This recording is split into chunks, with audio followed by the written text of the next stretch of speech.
Hey guys, Professor Bill, Comic Book University, and I don't know why it's showing up. Well, at least for me, for a bit, it was showing up as podcast number 33. I already had podcast number 33, so I don't know what that nonsense was all about. This is actually about X-Men issue number 1, 2019, the beginning of the dawn of X. Yeah, that's what I'm talking about. So we're going to get started on this, all right? And what do you call? We're going to take questions at the end so that, yeah, and it's only going to be X-Men related. Sorry. Because, yeah, so only about this book or X-Men in general. So let's get talking about this. Let's tell you about who made this book. We got Jonathan Hickman is the writer, Lanil Francis Yu on art, Jerry Allen Guilan on inks, and Sunny Rowe on colors. Letters are by VC's Clayton Cowles, and Tom Mueller did the design. Lanil Francis Yu and Sunny Rowe did the cover. Whole bunch of people on the variant covers, a whole lot of really cool people. Wow, they weren't playing around. And this issue is called, well, issue 1, Pax Krakoa. So let's get started on this. And we're going to start. Hey, what's up, everybody? Yeah, Silver Surfer is going to be taking all the questions and whatnot in whatever order he chooses to do them in. So anyway, yeah, here we go. This is the Art Germ variant cover. Let me turn this off so maybe you can see it better without the glare. Yeah, this is the Art Germ variant cover, Miss Marvel. So if you want to get your hands on that, I would. Yeah, so there's that. Now, there's also not a first appearance in here, though some people may want to, but I got some comic book speculation information that's going to be coming up pretty soon. Hope you all are paying attention for that. So, we're gonna get started on this bad boy right here. And yeah, we start off with, I'll show you some of the pages. I can't show you all the pages. That's just, I don't want to get in trouble with Marvel and all that good stuff. So let's look at this. We got um, basically open your eyes. All of this is Scott Summers with his eyes closed. And when we turn the page, we see that he does open his eyes, and that top panel is how he sees. He sees Professor X. This is when he first gets the ruby quartz lenses. You're in luck, my peeps. I know there's a lot of people pointing out it's not actually Professor X that created them. It's actually Mr. Sinister. Yes, but who's the person who actually gave them to him to wear first? Exactly. So that's all this is doing. It's not necessarily rewriting history. Anyway, that was a really cool moment that they open up like that. And it gives me hope that the book will be Scott centric. I mean, we do have the Summers family right here, right? Like, we're going to find out that Wolverine at some point is actually a Summers great great grandfather or something like that, right? It's going to be something along those lines, huh? It's that affinity for redheads. Maybe he's actually a gray, and that's why. Anyway, I'm not going to get into all that stuff. So, that was a beautiful opening. I really loved it. Then it opens up into some violence. But first, it goes on right here with It's a Brave New World. Now, when I saw that, and it starts showing the whole family here, all these 12 people. It's funny that 12 seems to be a fairly round number that they keep on pointing to in these books, right? 12 members of the Shadow Council or whatever they're calling them, the seasons, the Four Seasons Council. We got 12 members of the Summers family right here in the House of Summers. That'll be done in this book. Like pretty much everybody here is in some way or shape or form related to Scott. The ones who aren't are at least still in the book. Um, but this is called It's a Brave New World. So listen, there's gonna be a whole bunch of people who are just gonna be like, wait, hold on, hold on, hold on. um, Iron Maiden. I'm gonna say Iron Maiden on this, okay? There is a song. It's actually the title song off of the Brave New World album. So the song is called Brave New World, Iron Maiden. And there's a whole bunch of people gonna be like, oh man, Iron Maiden. Yeah, yeah, yeah, yeah, yeah. How about this? Here's the challenge. Here's the Professor Bill challenge. Go look up the song. You'll find it on YouTube. All right. Look up the song. Listen to just 5 seconds of it. If you do not enjoy those first 5 seconds alone, feel free to turn it off and say, I have defeated your challenge. That's fine. Otherwise, I think the challenge will defeat you because that's an amazing song. And it's actually one of the songs. Actually, I use that whole album anytime I'm going to write some sci fi stuff. So that hit the nail right here. It's a freaking awesome song. It's an amazing album. I have spoken. So let's move on from there. This is undeniably an all mutant agenda. This book, dude, nobody's joking around with this book. Oh, also, if somebody could please mention what is the title of this video that you guys are looking at? Does it actually say what do you call it, X-Men #1 and all that stuff, or does it say podcast number 33? Because I'm just curious. Nothing I can do about it now, but I'm very bothered that it was giving me a hard time earlier. So anyway, oh, and I didn't even share it on Facebook or on Twitter or anything like that, just because it was giving me the wrong one. So if you guys would be so kind, share. Sharing is caring. So anyway, um, yeah, like I was saying, there is an all mutant agenda in this book. Like they are not clowning around. Storm and Cyclops, there's gonna be a lot of people who are like, dude, they sound like militants. Yes, they do actually sound like militants. Okay, cool. Thank you, Scott Fitzgerald. They really do feel like militants in this. They sound like it. They talk like it. They act like it. They are straight up militants. You know what I'm saying? So what happens is you're reading this book and you're thinking, this isn't my typical X-Men. It's not. It's not. They point out, Scott points out in here how he was so sick and tired of making small, little, tiny, almost meaningless victories and look at them as positively as possible and shining the best possible light on it and claiming that as some kind of a victory when they weren't. They absolutely weren't. It's like it's time that we start actually gaining ground for once. And unfortunately, to do that, you got to come up with the mentality of all mutants all the time, right? It fits. It's mean, but it fits. They can't be worried about saving humanity because, in general, humanity's trying to kill them. And mind you, they've seen the future multiple times. So let's get talk about some more stuff in here. There, Professor Bill, I think most of you guys know, is not a huge fan of apes. Professor Bill does not like apes. So it's not like I'm scared of him or something like that. I don't fear apes, but what I am saying is I think that apes in comic books were well overdone, and I'm so tired of it. But yeah, they get a bunch of apes in here, and this is gonna sound really weird, but apes with PhDs. I know. It's the strangest freaking thing in the world. All right. Again, everybody, make sure she'll gladly like send your ass flying if you start trouble in here. So pay attention to those two. Those guys are in charge in here. So Magneto comes across, imagine this, as an absolutely sanctimonious bastard. Magneto, really? Let me read you something that he says in here. This is amazing. He says, Polaris, because basically he shows up as um, the cavalry, all right? Storm and Cyclops and the mutants they're leading, they go. Ooh, oh, my Superman Year One video just finished processing. That'll be up at about 3:15. Carnage issue #4 is going to be up at 3. Anyway, um, they go in and they lead this assault to try and stop the mutants, or excuse me, the anti-mutants, the humans, from making more Sentinels and doing more damage. So they're going after this hub that's going to lead to them being able to get rid of a whole bunch of the information that Orcus is starting. Yes, we're still continuing as though this were House of X Powers of 10 issue #7 respectively. You know what I'm saying? They're still leading right into this. And Magneto shows up and he's just like, okay. He shows up with Polaris and he says, Polaris, I know that I can be at times overly demanding, but am I asking too much of a flawed world if I want no rubble, and certainly no rabble, beneath my feet when they touch the ground? My God, man, Hickman has Magneto's voice down to a T. Like, he is so sanctimonious. Oh my God, he's such an a-hole in this. And Polaris is like, oh, sure, Dad. Whoa. Oh, she just wrecks house on these people. Cyclops is like, I can get through this.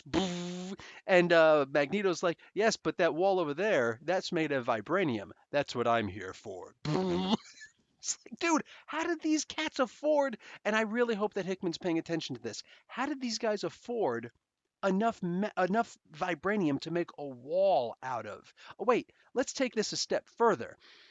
Doesn't Black Panther usually make sure that he's got a strong team? It's not just about the price, because sometimes he doesn't even put it on the market. He can get millions of dollars for a few ounces of vibranium. So the big question is, he usually asks, what are you going to use it for? And then he'll investigate what people are going to use it for. You know what I'm saying? Like to see, are you lying to me? And he'll straight up declare war on you if he thinks that your lie is bad enough. You know what I'm saying? So he don't just give vibranium to anybody. So the idea they just threw vibranium in here willy-nilly, I would call that a huge flub if Hickman doesn't actually do something with that, because that's not cool. At the very least, the X-Men should be thinking, how did you get your hands on this much vibranium to begin with? You know what I'm saying? Anyway, that's what I would do.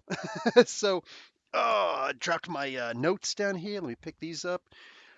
What do we got here? Oh, and sorry for the I'm still using my old camera. I know this thing is still considered one of the best webcams. I'm trying to do better. I'm trying to save up for a better webcam. Maybe I will actually start a GoFundMe or something like that. Help me out to get a better webcam so you can see me and the pictures better in these live streams. But anyway, we got first appearances in here. One of the first appearances is this girl who shows up, and she's kind of awesome, man. She's kind of awesome. I'm gonna call her Star Girl, although we don't get anything out of her. She actually says at one point, and this is great. I almost died when they said this. She falls out of this tube. Everybody's like, dude, what's going on? It seems like all the other tubes hold mutants, but there's something different about this one, and it turns out it's one of the post-human girls. So they're pulling this girl out of time and doing some stuff with her, but she's not fully formed yet.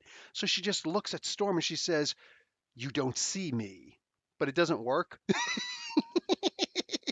Now that's funny in two regards because the only other time I remember somebody saying "You don't see me" is in a movie. It's called Dracula, Bram Stoker's Dracula. Gary Oldman.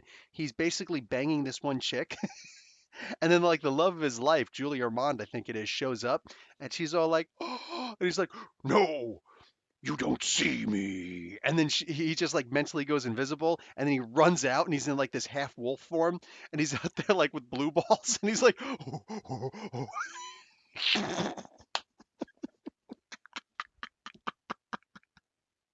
so interesting choice of words. Anyway, and y'all need to go back and watch Bram Stoker's Dracula because that was a great movie. I don't care what anybody says, man. Francis Ford Coppola, if I remember correctly. Dude, that was amazing. So anyway, this chick shows up, and this is a first appearance of this girl. All right, this is a first appearance. This is going to be pretty interesting. This is not the comic book speculation. Um, so when I say that for you who are not in the know, when you guys are looking for, ooh, is this comic book going to be worth some money? Yeah, it could be, but there's something else that's actually going to point to another comic book. Give me a minute on that. So we got the girl translocates. She basically teleports someplace else. So they're gonna have to deal with her later on. She also puts up like a what do you call it? Some other people show up. See, now I was talking about Magneto being sanctimonious, right? And I'm talking about um what do you call all these guys showing up and they don't seem like regular X-Men.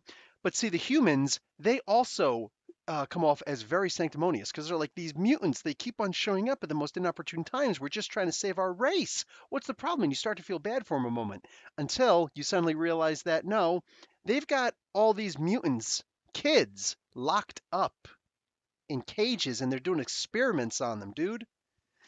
Like it is bad, bro. And it's like you got to feel for these guys. You got to genuinely feel for it's like they're it really is about survival. And since the mutants are more about their own survival, the humans don't have as many people to safeguard them anymore. They're literally like, "Damn, we got to go into overdrive." So Orcus, man, y'all gonna screw it up for somebody. And it's funny that later on, Karima is in this, the Omega Sentinel, the former Omega Sentinel, and she points out, she's like, you know that you both, humans and mutants, both inhabit the same lands, you breathe the same air. At some point, of course, you're gonna clash, but what one does to the other still affects the one. So you hurt them, it's gonna hurt you. They hurt you, it's gonna hurt them. Y'all just gotta learn how to get along. Ain't nobody even thinking about that, man. Nobody. So, Celia Rains, Dr. Celia Reyes shows up in this. Thank you. I was really hoping that I wasn't gonna have a situation where like it's just another book with nobody. I don't know. There are some characters that I think, even though they're still considered fairly new to some of us 80s comic book readers, 70s comic books readers, it's good to see some of the so-called newer characters actually getting a voice in here. Remember, she's the only real doctor, like medical doctor, that the X-Men have. So yeah, I want to see a lot more of her. Um, Magneto is treated like a god in this, which is insane. But it fits, and you get to see his what do you call all the crazy stuff, like just him being him. You know what I'm saying? Let's take this a step further. Scott, Cyclops, starts talking about his son in this. This literally just made me go, whoa, whoa. Scott almost never talks about his kid. And I mean, like, they got to be talking about Nathan Gray, right? They got to be talking about Cable, right? I think they are, because there is a part that happens later on in here. And if there is one part of this entire book that I hate, it's this part that I got to actually find it because I'm skipping ahead a little bit. Here it is. Um, Vulcan is talking to, oh, what the heck is this knucklehead's name again from the Starjammers? Um, you know what? Who cares? Basically, this guy from the Starjammers, if anybody remembers his name, by all means, shout it out. He's the one guy I can't remember his freaking name. But anyway, him and young Cable are having a conversation about, well, my gun does this, well, my gun does that. So this cat goes and says, well, my gun has antimatter rounds. And young Cable's like, oh my God, I gotta have it. So he screams out, Mom, is it cool if I trade guns with Raza? Oh, I found out his name. Is it cool if I trade guns with Raza?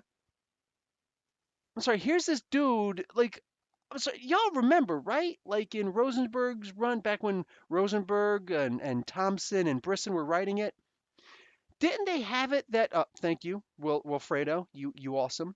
Um, isn't it freaking hysterical that they wrote this young version of Cable to go and kill the adult Cable for not keeping on mission? And now they have him talking to his mom, and yeah, they're talking to Marvel Girl. Mom, is it okay if I trade guns? Like, I guess it was like a funny moment, but did it fit? I'm gonna say no. I'm gonna say no. Maybe he was just joking. Set the table first, dear. That's what she says in response to him. She doesn't like, laugh it off like, yeah, like you need my permission or something. No, she actually just says, set the table first, dear. Dude, nah, this is just wrong. So I was actually really bothered by this. But seeing the Starjammers hanging out with the mutants and whatnot is actually really cool. And I'm going to take you to some cool stuff in here. They give these images. I love when Hickman does this. When he has his people do this. I think it's Tom Mueller who designs this, but I don't. That's by the by the name in the beginning. I don't know though. Anyway, it's the House of Summers, and you can actually see that it's a whole house, like 12 rooms in there. One of the rooms they state is unoccupied. And then there's this room over here, which doesn't have any kind of a designation whatsoever. And it's kind of weird to see that. It's also funny that this little section has this little corridor has 3 rooms in it. One of them belongs to Scott. The next one belongs to Marvel Girl. Now, it was pointed out earlier, and yes, I agree. It's kind of weird that they have what do you call it? These two in separate rooms. But I get it. Sometimes you need some separate rooms in one. I get it. I get it. I get it. Like on nights like Tuesdays when I stay up all night, like tonight, I don't go into bed. You know what I'm saying? I sleep on the couch. If I'm gonna get like maybe an hour, hour and a half tonight, tomorrow, tonight now. You know what I'm saying? This morning. I'm gonna get like maybe an hour and a half, and my wife's gonna get the kids off to school by themselves. I don't want to go in and wake her up all sorts of early before she's got to start her day, and I already know that I'm not going to get any sleep. So if I can get that hour and a half without disturbing her, that's what I do. So maybe that's what is going on here. But it's funny that here's Scott's house, here's Marvel Girl's house, Jean Grey, and here's Wolverine's room. Y'all just asking for trouble on this one. Like he's close enough to smell her. And for Wolverine, dude. So that's kind of weird. Um, what happened? So there was also a question in one of the earlier videos that I did that somebody says, and they say, are humans, who's the first human who's going to be allowed into the house of the Krakoan house?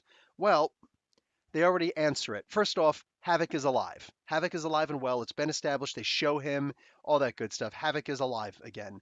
So somebody needs to change that on the Marvel database. I'm just saying Havoc is alive. Anyway, he shows up and he gives Corsair. They give their dad a one of the orcus, or excuse, one of the orcus, one of the Krakoan flowers, so that he could teleport not to the House of Krakoa, but instead he can now teleport to Scott's house, the summer house. They call it the summer house. I think that's a great name.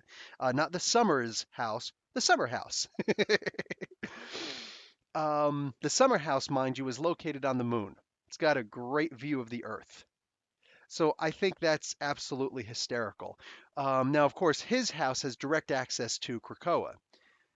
On the Starjammer ship, Corsair is now going to have access to the summer house. So I don't know if he's going to be allowed there, but he is going to be allowed to do some of this stuff. So boom, we're gonna see what's up. So probably the closest one will be Corsair, and he has always been good to his dad. There's also Vulcan is in this, and he uses his Emperor Vulcan voice, which I think is awesome. And he almost gets into a fight with Wolverine. He actually tries to start a fight with Wolverine on multiple occasions, and it's great. Like he's just picking at Wolverine's last nerve, man, and it's over steak, so that's a good reason to fight. I'm just saying. I got some spicy chicken sitting here waiting for me when I'm finished talking to you guys. He doesn't have the personality of a walnut in this. So, just some guys comment. So here's something interesting. Um, where I don't even have it on here, but you know what? Who cares? There is this dude who shows up out of nowhere, and I'd forgotten about this dude. I had to look him up. This cat right down here, he shows up. Now, he is referred to in multiple ways. He's referred to as the man behind the curtain. So he's actually there to be the dude who, um, like, he was the guy behind the scenes. While you may have seen Dr. What the hell was her name? The girl on the Orcus Forge, this thing right up here. You remember the mother mold was right in the middle of that thing? Yeah, and then it was destroyed. It was released and it fell into the sun's, not just in the sun's orbit, but into the sun's gravity. Went straight into the sun and was destroyed. Well, the Orcus Forge is still there. So they still get to be there. But remember, it's like 93 million miles away from the Earth, right up against the sun for crying out loud. So these knuckleheads are still there. They already had backup coming. They weren't going to make it there in time. So they actually show all these ships converging on the point. And in there is this man behind the curtain. Now, who is this guy? It's Director Devo. Some of you guys will remember back in the day. Let me get my phone. Some of y'all, Face ID. Some of y'all will remember this comic book. This is issue number, and here's where the speculation comes in, my peeps. X-Men, volume 467 by Claremont and Bacallo. All right, Chris Claremont and Chris Bacallo.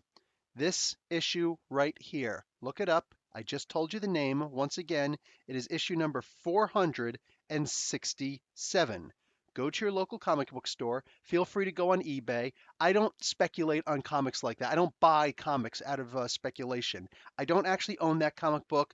I'm telling you guys first, before I believe, before anybody else is, if you speculate on comics, if you actually check out comics, if you like to buy comics that may be worth money in the future, that is probably a comic book you may want to concern yourself with because that is the first appearance of Director Devo. He is one of the shi'ar. It doesn't say that in here, but you know it by looking it up, and you see his image. This is one of this director is actually one of the shi'ar death count. What the heck were these guys called again? They were the shi'ar death commandos. So if you guys are interested in that, go to eBay. They have a few. It's pretty high on shipping, but the books are they're only selling for like $5, $10, some of them for a little bit more. But if you are interested, consider going over there right now and putting a bid in or do one of the buy it nows because that's where this goes. Um, as far as otherwise go to your local comic book store or some of your conventions, but understand once this book hits the regular shelves for everybody, this book is suddenly going to go up in price drastically. So eBay, you could do that now. Tomorrow morning, if you have the time to get away from work or go in late to work, whatever, or just call out because you're sick, need a comic book, I would consider going to a comic book store that has a bunch of back issues of X-Men and grabbing that comic book for $1 before it suddenly goes up to 30, 40, $50, whatever it's going to go up to. Because this comic book is going to go up in price because this is the first appearance of the man behind all of the Orcus program and the humans actually trying to evolve beyond. He's a Shi'ar. That's what he is. So storyline purposes, that's like Wow. If you're wondering what happened in that book, that was the House of Gray book, the Death of Gray, whatever it was called, where in like just a couple of it was in like a half a minute, like 30 seconds or so, they the shi'ar death commandos first appearance, they showed up and they killed everybody, every relative that Jean Grey has pretty much. And like the X-Men couldn't get there in time and they were like that. So yeah, very interesting stories right there. Anyway, that's where this character actually comes from. So he's kind of important there. And right now they're actually playing him off very differently. They're not talking about the powers they actually has, forming gas-filled bubbles on people.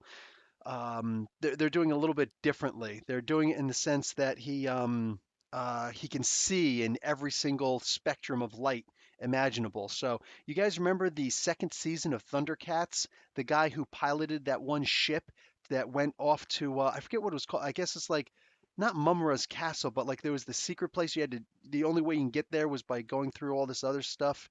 Like through the mountains and whatnot, and him and Panthro were the only two people who could pilot it. And of course, Panthro wasn't as good as this guy, but this guy was the evil guy, and he traveled through and like yeah. Anyway, they're playing him off like him, like I see everything with my eyes. I just remember that was like the coolest line from that entire season.